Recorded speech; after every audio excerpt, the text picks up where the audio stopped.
Hello, welcome back to the JDA podcast. On this episode, we have got Manchester City. Should Harry Maguire have been sent off? Timo Werner coming out and saying stuff about Liverpool and will he join or not?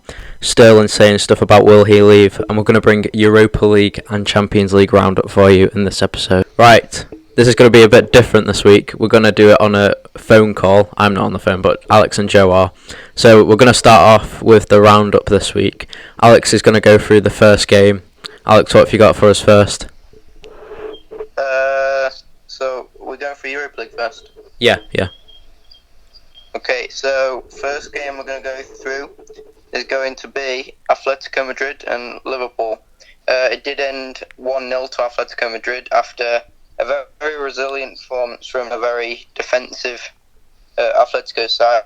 They had 7 shots to Liverpool's 8, but Liverpool did have 0 shots on target, which is a bit not up to Liverpool's normal character. That's really poor for Liverpool. Yeah, would you say... 73% possession Liverpool. I heard something about Trent Alexander-Arnold losing the ball a lot of times in that match.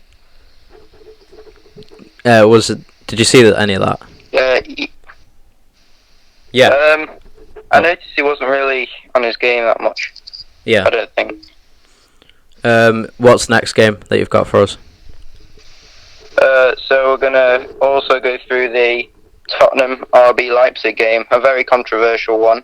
Tottenham not on the best of forms lately, and they did lose at 1-0 to RB Leipzig thanks to a 58th minute Timo Werner penalty. It looked like what a penalty that was, though. Yeah, that was a brilliant. He slotted that home, very nice. He did, very calculated. It was a very dominant performance from RB Leipzig with 16 shots to Tottenham's 12, nearly 60% possession as well. So, yeah, very dominant performance from Leipzig. Could you see Leipzig winning this? Like the best team throughout. Yeah, they did. Could you see Leipzig winning this tie? It all depends what type of atmosphere they bring to the home leg, I think, because we saw it last time with Tottenham getting into the final when they beat Ajax 3-2. Yeah. But yeah, I can only really see Leipzig getting through in this one with no Kane or Son leading the lines, though.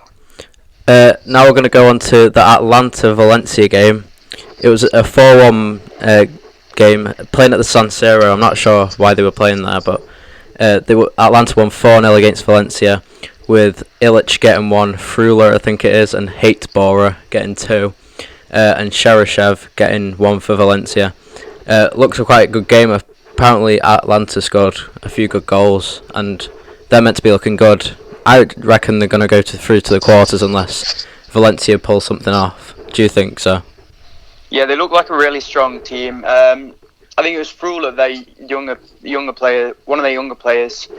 He was very calculating. He was like a young Harry Kane. It was a very good performance from him particularly, and I think 3 of their goals were from younger players.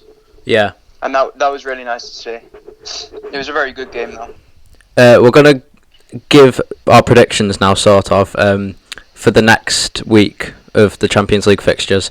So, firstly, it's Chelsea versus Bayern Munich at Stamford Bridge. What are your score predictions for this, lads? I'm probably going to go 1-1. I know Bayern Munich they destroyed Tottenham earlier in the season, but I think Chelsea have had quite a good season with Frank Lampard so far, so I think 1-1 will be quite a good result for both of them, but probably better for Bayern Munich to take back to the home leg. What about you, Joe? I could see it going either way, but I reckon it'll be 2-1. I couldn't say who to, though, because they both had their flashes of brilliance. Yeah, I'm going to say... Leipzig are catching up to Bayern Munich at the moment with, I think, they're 1 point behind in the Bundesliga, so it doesn't look good for them at the moment. I think Chelsea will win this one, at least 2-0, and then I'm not sure about the second leg. We'll discuss that when it comes to the time, but yeah, 2-0. The next game is going to be Napoli versus Barcelona next Tuesday. What are your thoughts on this one? I think it's going to be a slaughter. By how much, Joe? 3-0. Easy. 3-0. Ooh, to Barca or Napoli? Barca, obviously. What about you, Alex?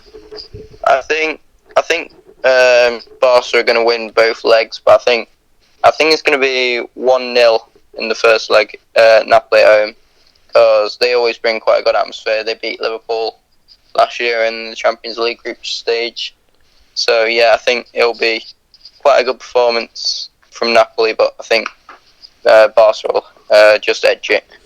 I wouldn't be surprised if Napoli win at least 2-1 and then Barcelona go and win in the second leg, because that's something that they would do. I mean, if it was the other way around, we've seen in past years against Liverpool and Roma, Barcelona have always had the second leg away and they've struggled really much. So yeah, I think Barca will win this one. In the second leg I think they'll win, but the first leg 2-1 Napoli, I think. Next game is going to be Lyon versus Juventus. What are your thoughts on this? I can't see anything other than Juventus win. By how much? At least 2-0. Do you reckon Ronaldo will get on the score sheet? I reckon he will, but it's hard to say. He can be... It seems like he's always either prominent, like the only person on the pitch, or he just kind of hangs back a bit. And I think we saw that in the World Cup. Yeah, I think the Juventus team, I wouldn't say they've not all come together with Ronaldo, but I just don't think he's been as good as he was at Real Madrid. Would you say the same, Alex? Alex? Yeah, he's been on very good form lately. I think he's got is it 9 games in a row? Yeah, I think so. I'm not sure. That's coming from you. But I don't think he's not been that standout for Juventus in the Champions League lately. So I think Juventus will probably get a draw out of that one. What about you, Joe? Score prediction?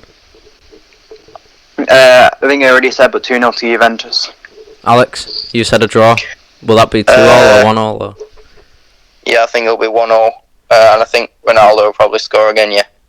I reckon Lyon will get an early goal and then Juventus will grab one in the middle of the game, I would reckon, so 1-1 for me as well. The next game, and this is going to be a very interesting match, we'll come on to City later, but it's Real Madrid versus City at the Bernabeu. Everything that's been going around at City at the moment, does this have a big thing that City need to go and win this Champions League to prove a point? I think... do you want to... No, you go on. Seeing as they're not going to get Champions League for maybe 2 seasons, depending on if their appeal goes through to UEFA or not, but yeah, seeing as they're not going to play Champions League for the next 2 seasons, I think they have to go all out with the Champions League this season, because if they don't win it this season, then they're not going to win it for at least 5 years, I don't think. But Real Madrid are having a very good season, so score? I think it'll end 2-1 City. Ooh, what about you, Joe? I think City have to win it to prove their point, just to put in one final stand to show that they should be there amongst everyone else, because they won't have much of an impact among the global scene. Yeah. So I think it'll be a 2-1 victory to City, yeah. I reckon about, 2-1, but Real Madrid at the Bernabeu with all the atmosphere, that'll be rocking. So I reckon it'll be a 1-0 Real Madrid, and then City. I don't know if they'll win it going back, but yeah, we'll come on to City later. But okay, so another phenomenal game here. It was Dortmund and PSG. Haaland, is that how it's pronounced? Yeah, Haaland, yeah. Yeah, Haaland scored 2 beautiful goals. Second one was particularly amazing. Swooped in to, not quite the right hand corner, but I'm not sure exactly how he made it. It was a really, really good goal. Neymar did manage to get one back for PSG in between Dortmund's goals, but it was a very close game. Could have seen it going either way, but Dortmund, they were more composed. They might not have had as much possession as PSG, but they seemed a lot more clinical, and it just like the better team. They really had, the most men supporting the ball, and I think that really paid off this game. Yeah. I watched the highlights, and Haaland, I think it was as soon as Neymar scored, Haaland went and scored straight away, and what a goal it was. Yeah, it seemed like a revenge shot, definitely, and it was a brilliant finish. Alex, what did you think about this match as a total of a game? Yeah, it was a very good result for, I think both teams, because I think it's definitely recoverable for PSG if they can just get one goal and hold out that win. They'll go through, but it's also a very good result for Dortmund if they also want to hold the next game at, is it the Parc de France? Yeah. Yeah, I think so. Haaland is going to be amazing in the future. If he can keep up this goal scoring record, I think he's got, is it 10-6 now for Dortmund? It's something ridiculous. I know he scored a debut, I think it was against Salzburg, Olsberg, on his debut. He got a hat-trick, so he's already made to be like a good star in the football world, would you not say? Yeah, he's definitely made an impact to Dortmund with the front three. I think Sancho, Hazard and Haaland in the future, all three good young players. I think in the future, if they can keep hold of all three of them, they'll just be a force to be reckoned with. How far do you reckon Dortmund are going to go this season? I think definitely the last 8. I think they'll make it out of this PSG draw, but I think they'll probably get someone like Liverpool in the next round and maybe edge out, or they can just do as much as they can. So yeah. What would you say, Joe? Would you say that Dortmund could reach semi-final, quarter-finals? Well, sorry. I do think they could make the semis, but it depends on the draw, really. If they get Liverpool or City, you could say. Yeah. I don't know about City, but yeah, if they get a challenging team, then they could be going out, because I think their team outclasses PSG's at the moment, just because PSG they've got an amazing squad, but I don't think it shows in international competitions because of the lack of competition in their league, and I really think that allows other teams to outclass them in international waters. Yeah. Would you say Neymar hit the bar, so we could be talking about a totally different game here? I think it was in near to the last minutes, and then as the whistle goes, all the PSG players go to the fans, and then you see Mbappe go off really annoyed, and then you also see Neymar just with the Dortmund players. So what do you think about that? Do you think they're too big for the club? Well, they were appealing for a foul, weren't they? Yeah. That could be what Mbappe was angry about, but Neymar and Mbappe, they're definitely... I don't think... Neymar could have been a far more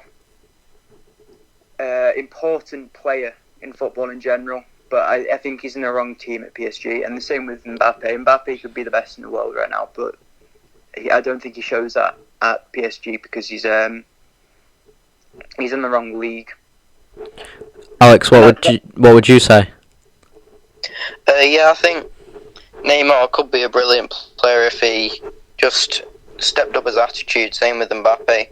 I think if they can go on and dominate the French league and then hopefully dominate the Champions League as well, I think they don't get enough recognition because the team behind them is adapted for the French league, it's not adapted for the Champions League, and I think that's why they don't really go far very often in the Champions League. Yeah, Cristiano Ronaldo's come out this week and said Mbappe is a fantastic player, very fast, and Mbappe is present and future. That's high praise from Ronaldo, would you not say? Yeah, very high praise, and for someone like him to say it with who's put that much work in to become such a good player, I think it's just a matter of time before Mbappe really shows how good he is. I think can only do that by a move to either one of the big Premier League clubs or Maybe Spain. Joe. Oh, it's me. Yeah, so in the Europa League there was Arsenal and Olympiacos with it was a very even game. It could have gone either way. It was a show of, there was a lot of passing.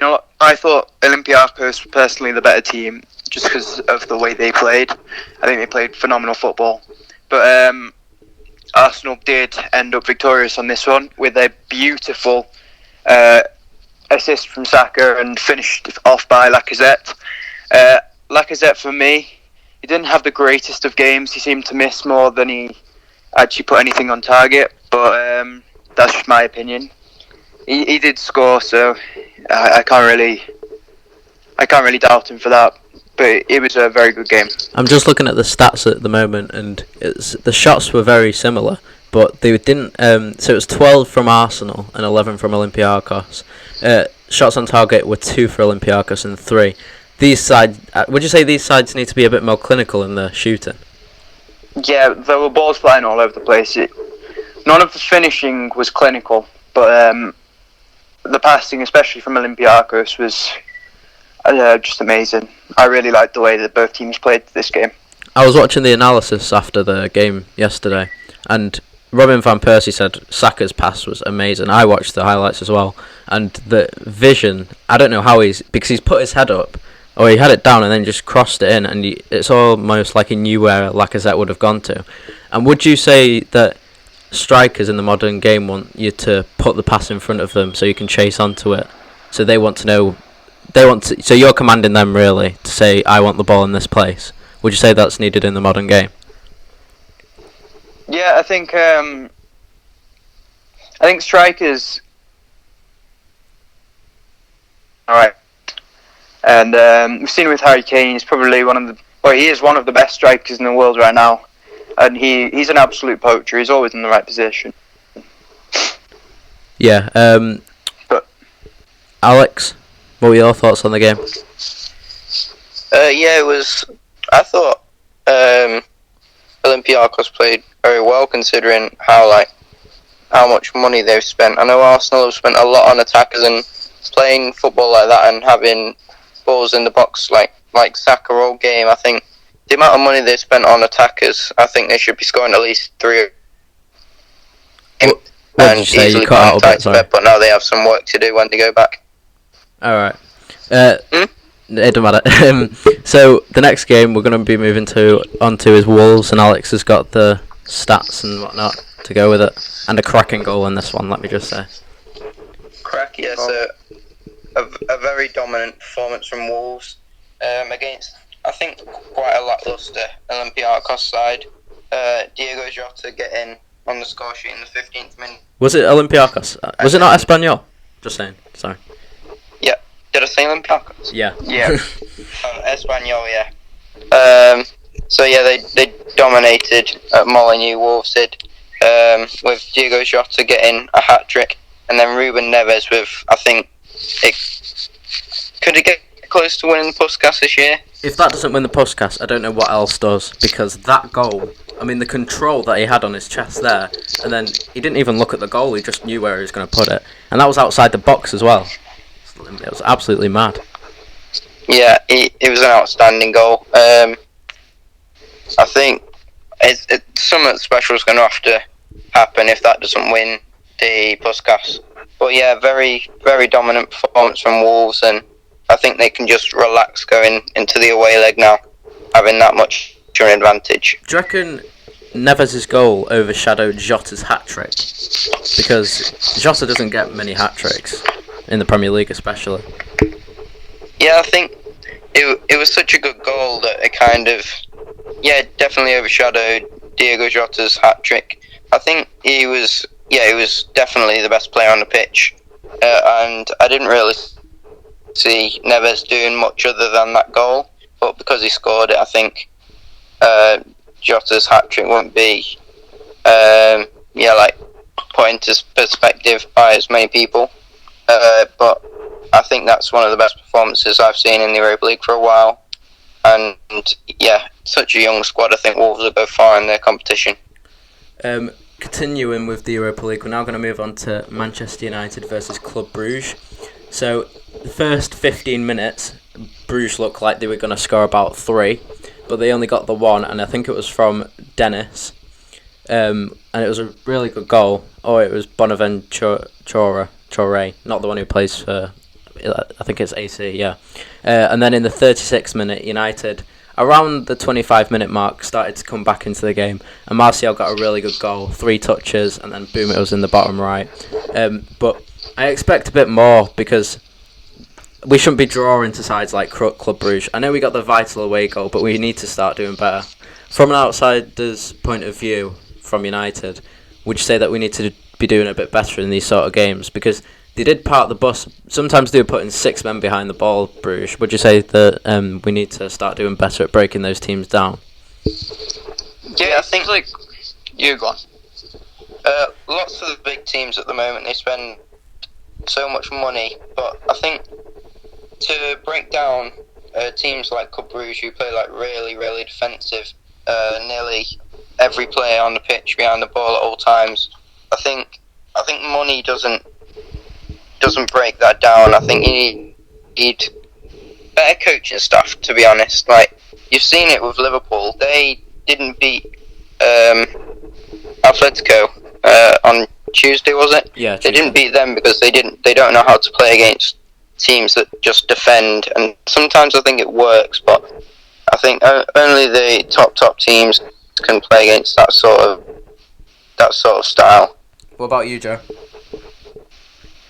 Yes, it seems like you absolutely dominated them, but obviously they were parking the bus. Yeah, you had a lot of shots, and you were the same amount on target as they did, and I think that's shocking from a team, well, that used to be in competition for the top 3 position, for the top 4 in the Premiership. Yeah. I can't see. What gets I can't see you winning. Yeah. At the moment, anyway. What gets me is we brought Bruno Fernandes to break these sort of teams down, and Ollie doesn't start him, and he starts Pereira because he thinks he can do the same job. Would you say that's a bit of an error by Ollie right there? Yeah, the amount of effort you put into securing a Fernandes deal, and to have him not even started, I think that's ridiculous. I think he should have been on that team, definitely. Yeah. I think Ollie thinks if he wins one game with a certain formation, playing the 3-5-2, I think it was, that he can go and do it again. But Bruges were a total different side to Liverpool, would you not say? Sorry, Chelsea. Yeah. Go on. You can. No, you. Go on.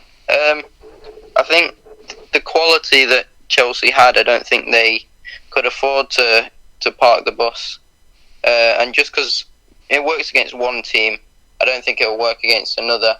I think you played quite defensively against that Chelsea team, and it paid off. But to play defensively against another defensive team, I don't think it's a very good idea. And with the quality that Bruges have up front with all the pace and stuff, I think you couldn't really deal with that. So yeah, I think Ollie needs to learn how to adapt his style of play more, depending on how the other team are likely to play against them. Yeah. The next game that we're going to move on to is Rangers versus Braga. This was an absolute cracker of a match. 2-0 up Braga inside 59 minutes. And then in the 67th minute, Hadji gets a goal. And then Aribo, I think it is called, in the 75th minute, gets one. And Hadji gets one in the 82 minute, which is a 15-minute getting of 3 goals. This was an electric match, was it not, Alex? Yeah, I was watching it live, and I was just like, yes, Rangers were just, in the first half, I thought their defence was absolutely terrible. I think Braga played very well in the first half and the start of the second half, but bringing on young players like Aribo, I think it just changed the game. He was running at the defenders, got his goal a bit scrappy, but yeah, it definitely made a difference for Celtic. And if they can sign Hagi on a permanent deal, Rangers. the quality that he's got, yeah. Did you say Then Celtic? I don't know. I'm not sure. I said Rangers, Oh, right, okay. I think. Yeah, what are you saying, sorry? He could really go forward with Rangers, yeah. Do you reckon Scottish football, because Celtic drew Hello? 1-1. Oh, yeah. Celtic drew 1-1 against Copenhagen in midweek, in the same day. Do you reckon Scottish football has taken the better turn for Europe's competitions now?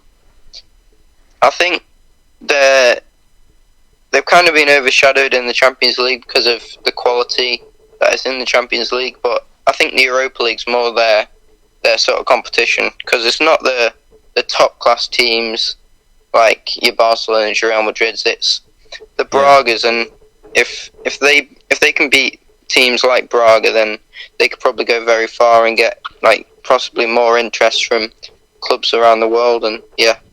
Well, Braga were in the Champions League, weren't they? Yeah. So that's good win for them, for Rangers.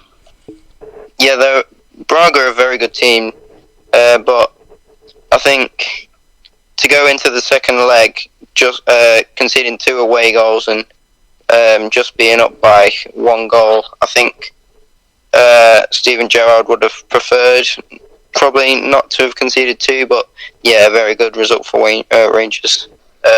Was it the weekend? Yeah, it was at the weekend, I think. Chelsea. It was on Monday, Manchester sorry. United at Stamford Bridge. Oh yeah, it was on Monday, and it ended 2-0 to Manchester United. After Chelsea got 2 goals disallowed by VAR, with Martial and Maguire both getting the goals, but very controversially, Maguire was on the pitch for the whole 90 minutes. What do you think? Well, at first, I thought it was a red card, to be fair, but then Harry Maguire has come out in his interview and said, I thought he was going to fall on me. I don't know, in Harry Maguire's position, would you think that Batshuayi was going to fall on you? If he fell on you, that could have been something in your favour. I don't think he had any excuse to leave his foot up like that. It definitely looked deliberately placed, because if you look where it was, he did stick his boot directly into his groin. Yeah, it was like a kick out, wasn't it? Yeah, it looked like he was trying to kick him. I think the first foot was excusable because it went up first as he was falling, and that could be used to ward him off, but the second foot was just unneeded, and I think that would have been a red, definitely. Yeah. Alex, what did you think? Do you reckon he was trying to protect himself? I think if Batshuayi was going to fall on you, wouldn't you just move out of the way, not just put your feet up? Yeah. I think it's a bit.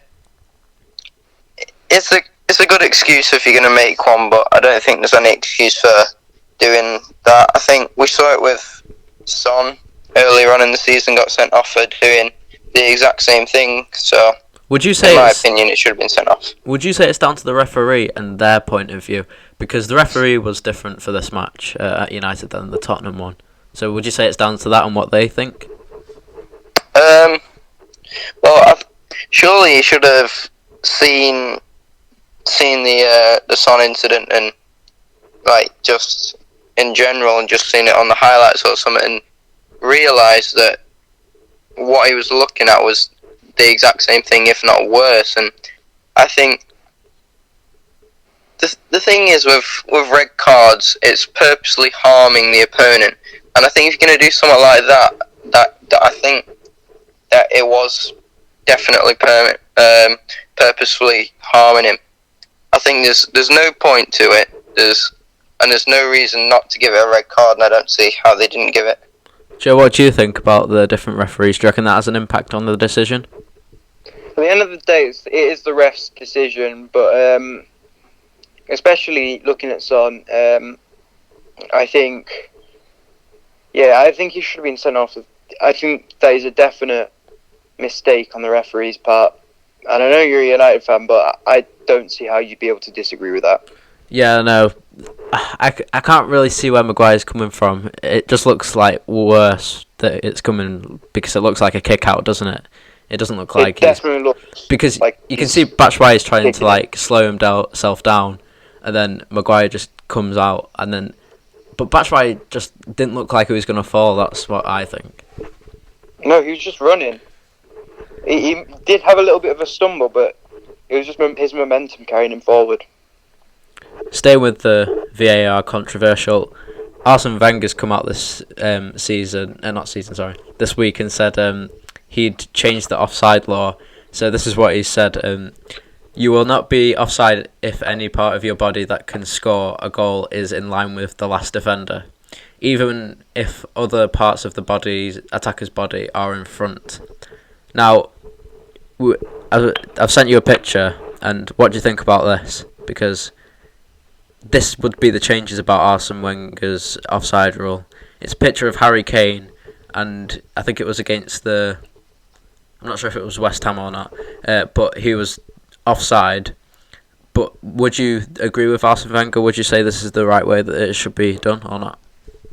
No, I don't. Definitely not. Because I think if you're going to score a goal and you're offside, I think you're offside and that's it. I know some people don't agree with all the VAR stuff and how it's like not offside or offside. I think if it's clearly offside, I think just give it offside. But if you're going to give someone like that not offside, then I know you can take more than one touches to score a goal. I know it says it would have been ruled as onside because he scored the goal with his left foot, but he might have used his right foot to take it around the goalkeeper and then score. So if his foot's offside, then why isn't he offside as well? So what would you say, a bit Joe? weird. I really don't agree with the way that offside has been handled at all. I think they're going the wrong way about it. I reckon the rule should be that it's the main mass of the attacker that's considered offside. So if the majority of his body is offside, then he should be ruled offside. And I think that should be a final call given back to the ref. I don't think... Because VAR at the moment is giving toes offside, and that's ridiculous. It shouldn't be like that.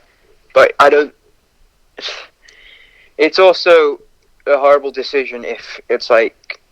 If your left foot is just slightly on and you score with your left foot, then it's just bad. Yeah, it's hard to explain, but Yeah. I think that VAR shouldn't be used for offside.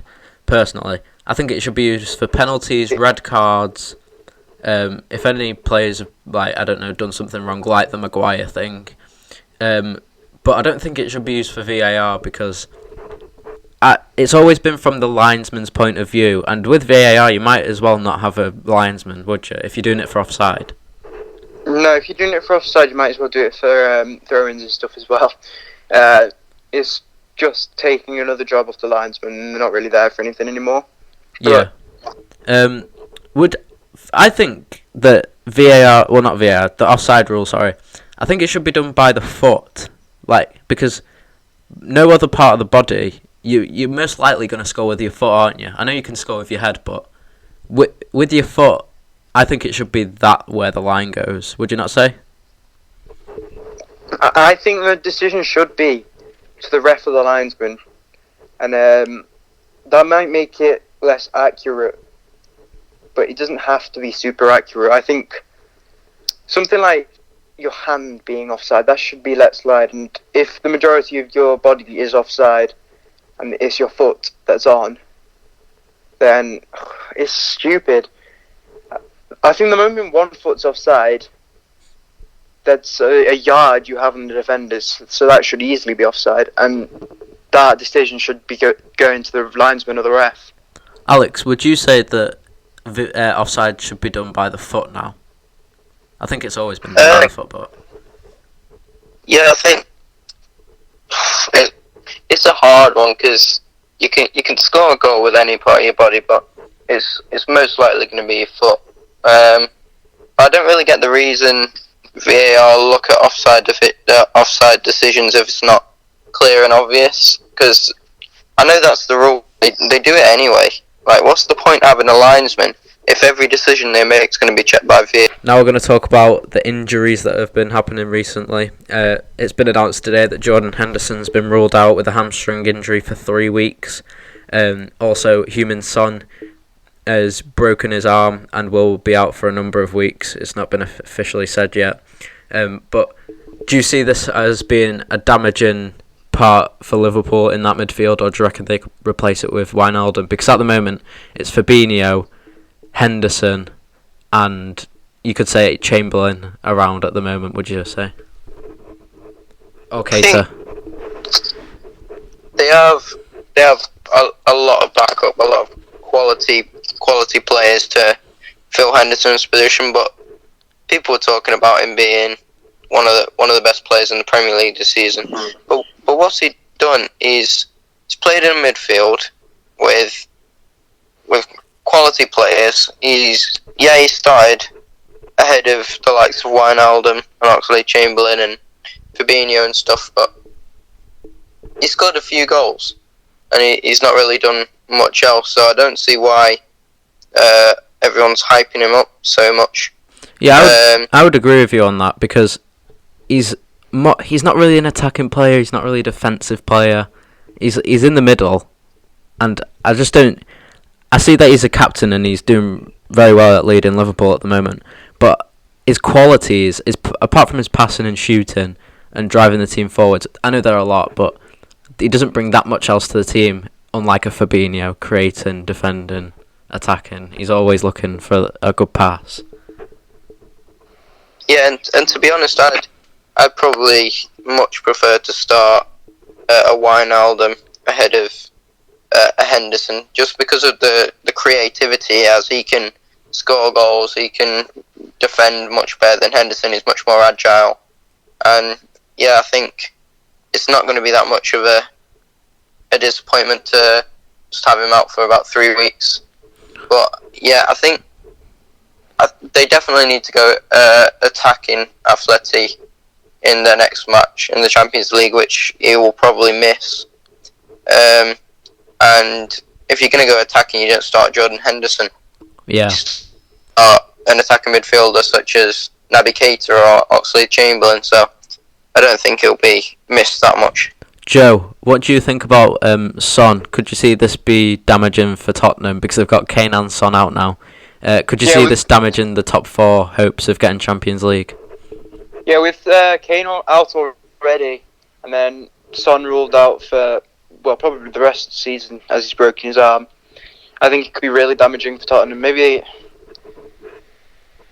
I don't know, maybe they could cling on to their Champions League spot, but I can't see it with both Kane and Son. That's like more than half of the firepower out, isn't it?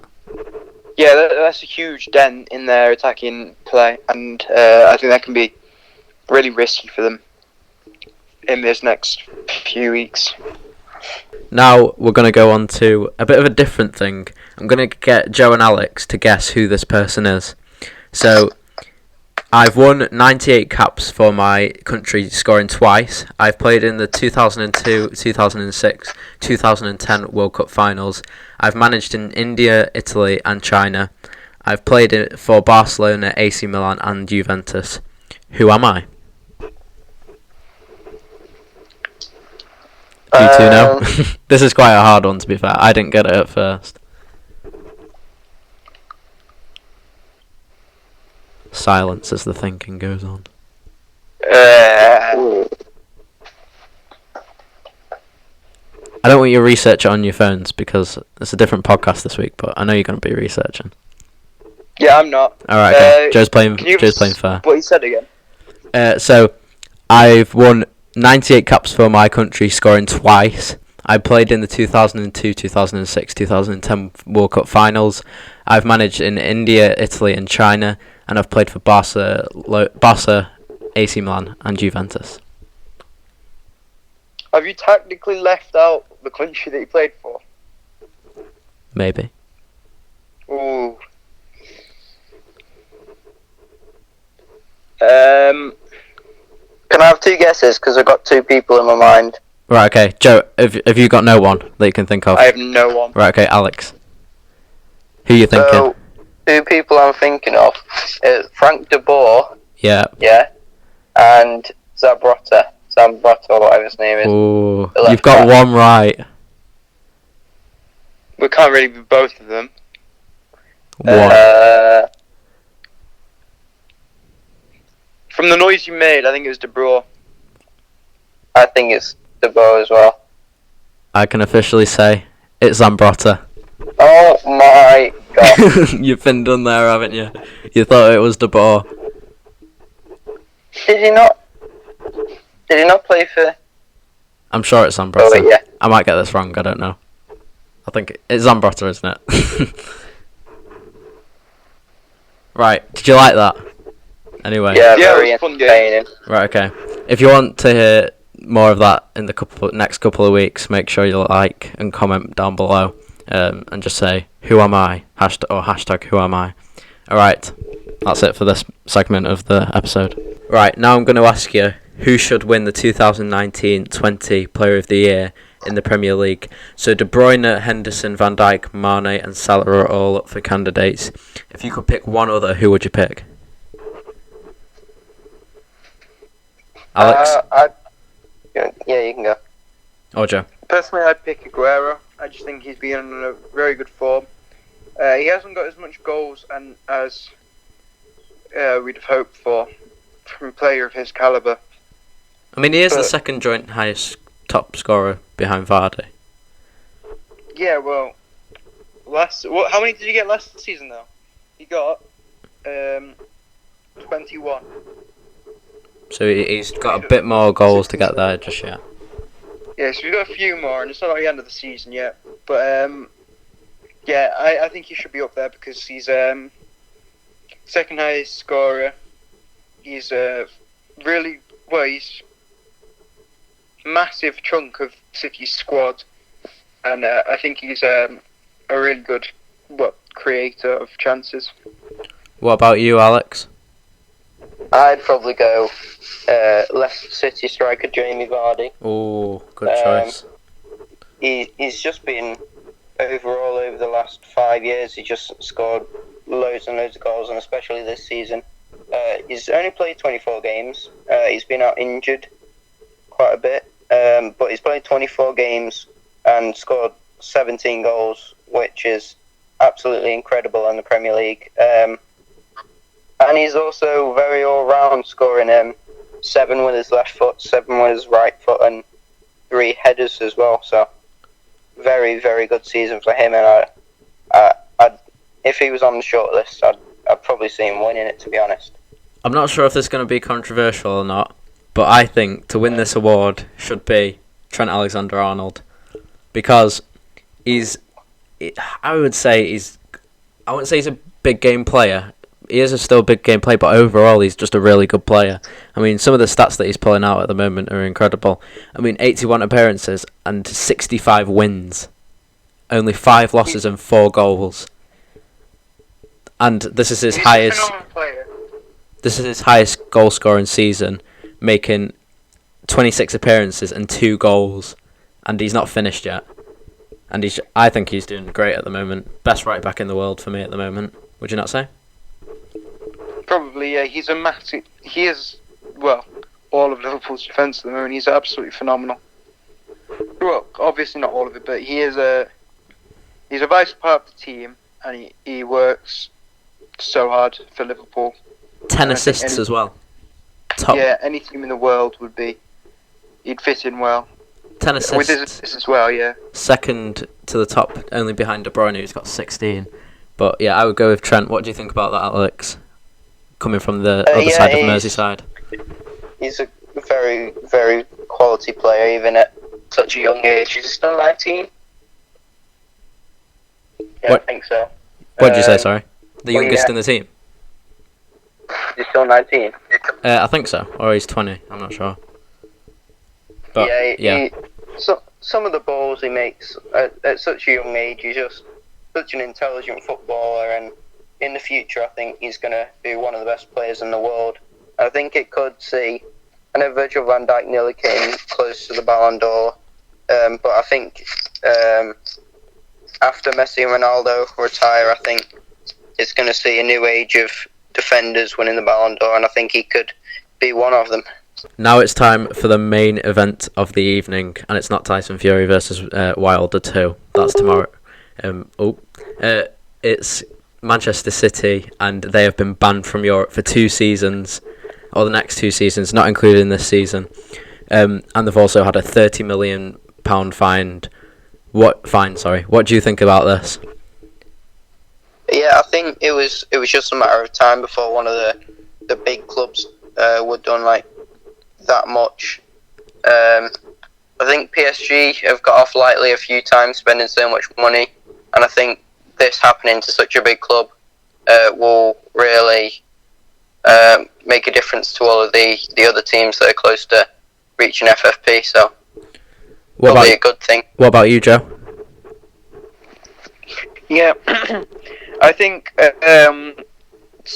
City have been overspending massively, and I don't think that should be an example to other teams in the Premiership, even though they do have the money to do that. Yeah, I think it's probably a good thing that they've been pulled up on it. It is a bit tough that they've been banned for, is it 5 years? 2 years. 2 years from the the start of next season. Yeah, from Champions League. But they've got to set an example. Now, City's chief executive has come out and said about so he's said that it's not true that about the allegations, and a resolution is going to be sorted before the summer. Do you reckon they're going to get that? Because apparently City are going to the courts about this. No, I don't think they'll get that. No, you don't think? Alex? I've seen this thing, if they do get it overturned or something like that, they might lose some of their past Premier Leagues or something. I'm not sure really how it works. But that could be vital. Yeah. For them. So, if they lose them, that's awful for them. And the Premier League history. Yeah, I saw this thing, it'll also wipe away Gerrard's slip as well, because it was the season that happened, so would it go to all the second teams in the Premier League? Yeah, and 2014-15, that was Liverpool. Oh, that means we win one as well. United. Ooh. Oh, do you reckon that'll happen? I don't think UEFA or the FA would go that seriously. It's if they're filing an appeal, and if they lose that appeal, I think something like that's going to happen. But I'm not sure. I didn't know Not sure how it works at all. That's vital. I heard something about City could be going down to League 2. What do you think about that? Yeah, I've seen a lot of memes about how Phil Foden coming on at the 88th minute in a 200-0 win against Forest Green Rovers. So. Also, Pep Guardiola and Sterling have came out after the ban and said that they're going to stay no matter what happens. Pep said, even if they put us in League 2, I'll still be here. And Sterling, there's been links with him to Real Madrid, and he said Real Madrid is a fantastic club, but I keep saying that I'm happy at City. What do you think about them? Credit to them staying loyal to the club, but what do you reckon about the De Bruynes and all them? Because in the next 2 seasons, they're going to be older, like De Bruyne and Aguero. What do you think? Do you reckon they'll leave? If they get relegated, they're definitely going to leave, because I don't think they want to spend their final few seasons working their way up back to the Premiership. Yeah, if they're in League 2, or even if they're not in League 2, then it's still pretty down for them, because they won't be getting the world-class players coming in, will they? Because they want to play Champions League. Even if they're not in the Champions League, I think they'll still leave, because the final 2 or 3 seasons of their career, they're in peak fitness, peak everything, so I think they'll definitely want to move to a bigger club and have a chance at winning the Champions League, which has evaded them for so many seasons. Do you think that 30 million euros, I think it is enough? I don't think it's enough, personally. I know 2 years is a lot, but 30 million, that's like £10 to City. Yeah, 30 million for a team that spent 50 million on most of their players in the first team squad won't affect City at all. Yeah, my question is though, how have PSG got away with this? Because they've spent more than City, I'm pretty sure. Just with Mbappe and Neymar by themselves. I have no clue. I think it's something like UEFA's French, and they don't want to. They want French football to thrive, and I don't think without PSG they will. So Well, that's cheating, I think isn't it's it? something to do with that. Yeah, that's why everyone else is making complaints about it. Yeah, if they don't do anything about that, UEFA are going to be in a serious... Like what went over in FIFA, they could be in the same situation if this happens. Do you not think? Yeah, Yeah. definitely. What do you think about Pep and him staying? Because I'm quite surprised that he said that, because I thought he would go to Juventus or somewhere like that at the end of this season. But do you not think the same? Or what do you think?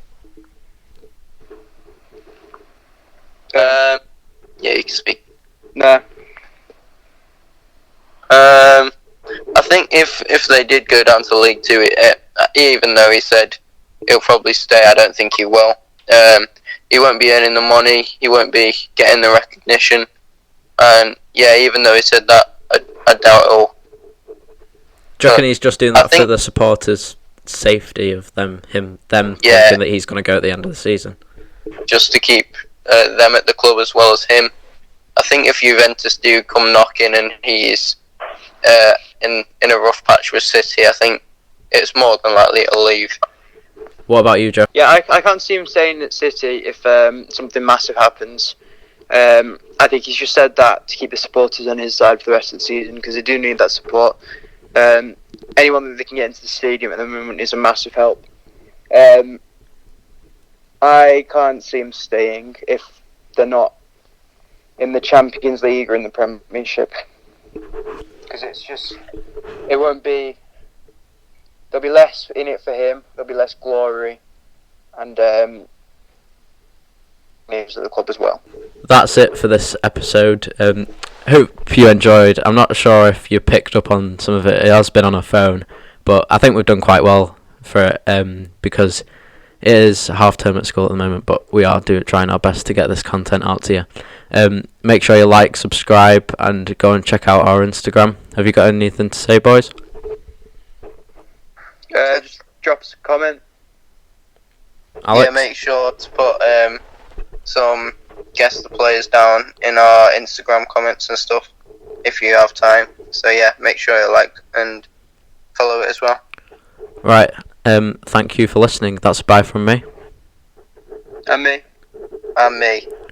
Fury, do it this weekend. Knock Deontay out for us. Thanks.